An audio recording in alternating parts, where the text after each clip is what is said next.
Pinabulaanan kamakailan ni Maine Mendoza, isang sikat na Filipina actress at TV host, ang isang pekeng quote card, na nag-trending sa social media, nitong mga nakaraang araw. Noong Huwebes ika-21 ng Marso, nag-repost si Maine ng larawan ng isang quote card, na nagpakita ng account umano ng aktres.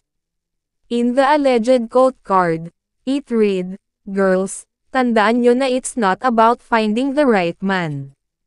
It's become the right man for you. Kapag hindi nagbago kahit sinabihan mo na, iwan mo na." Bukod dito, ginamit pa ng pekeng quote card sa social media, ang sweet photo ng actress host, mula sa grand wedding nila ng aktor na si Arjo Ataide.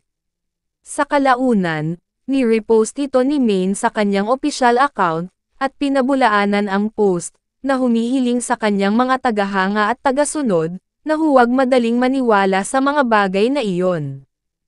"Oy, hindi ko po ito sinabi ha.